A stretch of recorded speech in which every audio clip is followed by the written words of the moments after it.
দেখুন, বর্তমান সময়ে যে সরকার চলছে একটা অপদার্থ সরকার।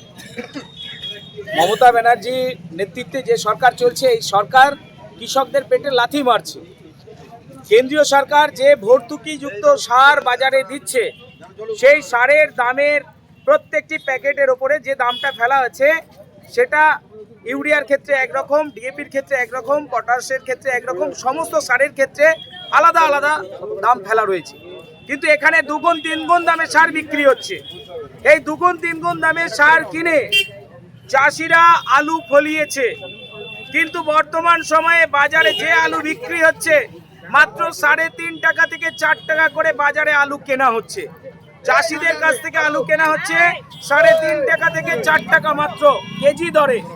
তো প্রতি বস্তা 170 থেকে 200 টাকার মধ্যে এরকম আলুর দাম। আজকে বলুন, এই চাষিরা কোথায় যাবে?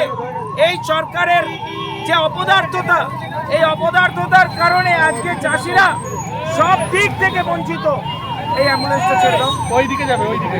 সব দিক থেকে চাষিরা বঞ্চিত। আর এই চাষিরা বঞ্চিত হওয়ার কারণে আজকে এই যে আমরা এখানে এসেছি, যে সময়ে চাষিদের আলু যে 200 টাকা কেজি প্রতি কেজি বিক্রি হচ্ছে, এই আলুর দাম মিনিমাম এখন 1000 টাকা হওয়া উচিত ছিল বস্তা পিছু, কিন্তু সেটা নয়। আজকে চাষিরা অভাবী আলু বিক্রি করছে। এই চাষিদের কাছ থেকে অভাবী আলু কম দামে কিনে নিয়ে এই ফোঁড়ে দালাল, তৃণমূলের যারা কাটমানি দেয়, বড় বড় ব্যবসাদার, তারা তৃণমূলকে দুগুণ তিনগুণ পয়সা শুধুমাত্র নির্বাচনী তহবিলে ব্যবহার করার জন্য দিচ্ছে।